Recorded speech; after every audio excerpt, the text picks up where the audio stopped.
In October of 2004, my cousin Rita contracted leukemia, cancer. And this led to, a lot of emotions, a lot of things. And I remember one of the things that really sticks out to me was years before when I had been up, Rita was helping me with some stuff, and I believe it was up on campus, and we had gone through a door, and somebody held the door for me. They stood there holding it, and I grumbled, "Thank you," and kind of went on from there. And Rita noticed that and said to me after, "Does it bother you when people hold the door for you like that?" And I said, "Well, in a way it kind of does, because with my crutches, I really can get the door myself, and I'm pretty good at that, in fact." And she said, "Well, you're looking at it all wrong. When people do favors for someone like you that's disabled or whatever, it makes them feel good about themselves." And so always after that, and said, so in effect, you're actually doing them a favor by letting them help you and letting them feel good about themselves. So I always thought about it like that after that, and have since then. And it really has kind of changed my perspective on that. And I say thank you to people, and I mean it. And along the way, when Rita was getting sick and stuff, and she said to me, we were talking about some stuff, and they were having this fundraiser for her and some things like that. And Rita said, I just hate this, that people always having to do all these things for me, and it just really bothers me. And I said, Rita, you're looking at it all wrong. I said, it makes people feel good about themselves to do something for you. A very smart person once told me that, and I related back the story, and I hope that it helped her.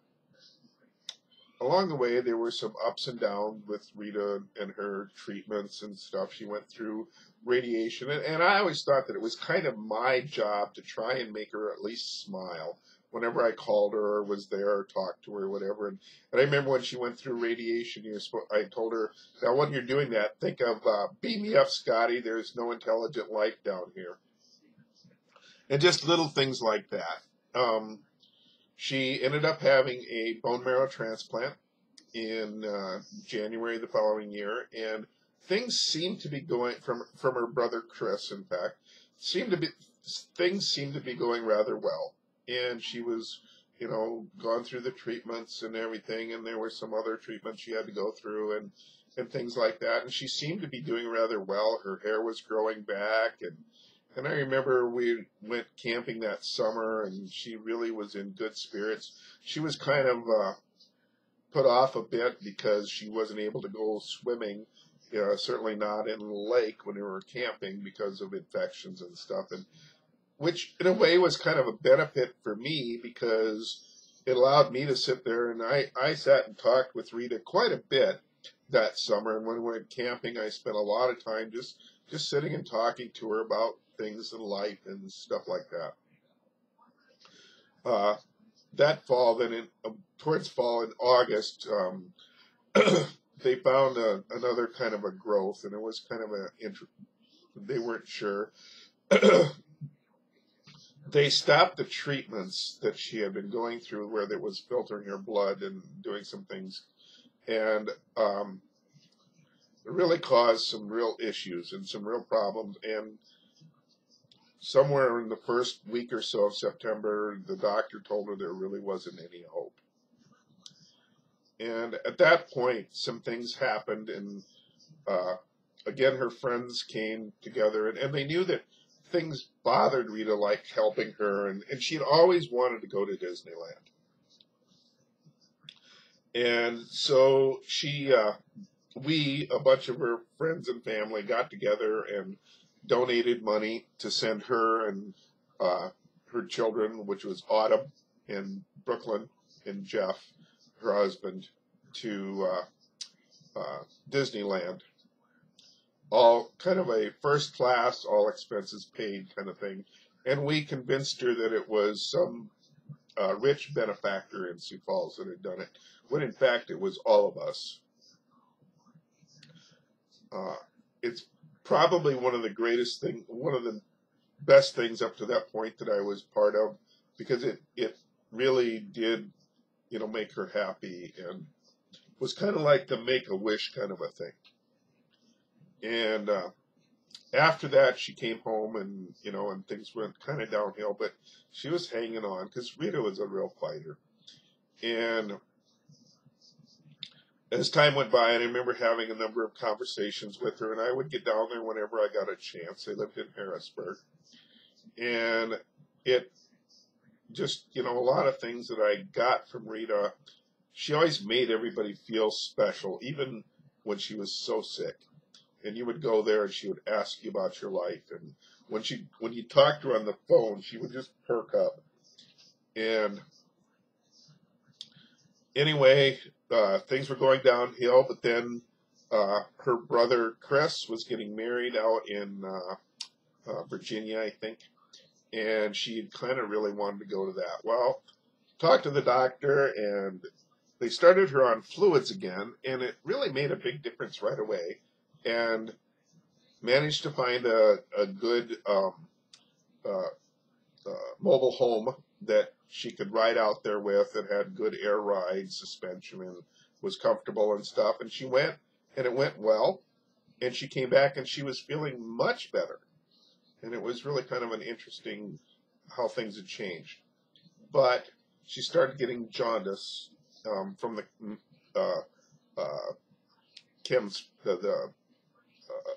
her medical treatments, and so there were some issues with that, but we were hoping to get past it. Well, she was doing pretty good, but when we were celebrating Thanksgiving, which was actually, I believe, on the Sunday after Thanksgiving, things really went downhill. And that she ended up having to go back to the hospital, and she didn't come home again. And she died on December 23rd. It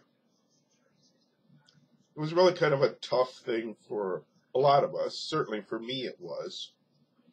But I also gained a lot from her strength and her perseverance through that.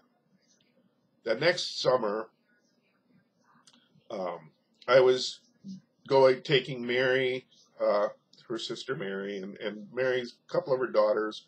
One of her daughters was going over to, I think it was her daughter, anyway, was going over to a camp over in Morris, Minnesota, and we were driving over, and she had was talking about Rita, and Rita had always wanted to get better so she could run. She had been a jogger and a runner and things like that for a long time. Very health conscious person.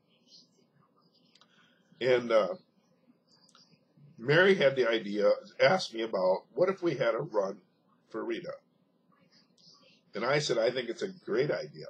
And being the kind of person I am, and my computer skills and all that, I jumped into it whole hog, 100%, and set up a website that weekend and got everything started and did my part of it. And we set up, and we ended up having the first run in October of that year, right around the time Rita was originally diagnosed. It went pretty well. The organization, we left something to be desired, and we weren't sure about the next year, but I kind of, personally, I thought it was a great thing, and I thought it was worth pushing for it, and I certainly was a big advocate for it. And, for example, the computer part of it, which was, had a cost per month that I was absorbing and taking. I had done it on Yahoo originally, and it was like $25 a month or something like that. And one of the siblings, her siblings, had said that, maybe just have it up, during the time when we have the run, and not have the website up all the time. And I really didn't like that idea. And they said, because it's so expensive. And I'm like, well, I'm paying for it. What difference does it make? But then I decided, why am I using Yahoo? Can't I just host it myself and do that? Which I did. So I learned a lot, and it really gave me a lot of comfort being able to use my computer skills for something like that. And I learned a lot about web design, and ever since then, the www.run for the number 4rita.com, .org, sorry, has been running out of my house. It's on a computer right here, and a couple other websites. I did a Bicket one and a couple other ones. And the Run for Rita, we then had it for a number of years after. I was always glad to do my part, and I certainly pushed for it, and I would still do it today. But others in the family decided that maybe it was time for it to, that we didn't do it anymore a couple of years ago. We did do 10 years. What we used the money for, how the money was used, was it was donated directly to families of people dealing with cancer to be used in whatever way they saw fit. And I personally believe that was the most appropriate use of it. There are all kinds of places where you can, that donate money for research and stuff, and that's great. But, there are some expenses and costs and things that families go through, and just even things like maybe go to a movie, be regular once in a while, do things that just regular people do.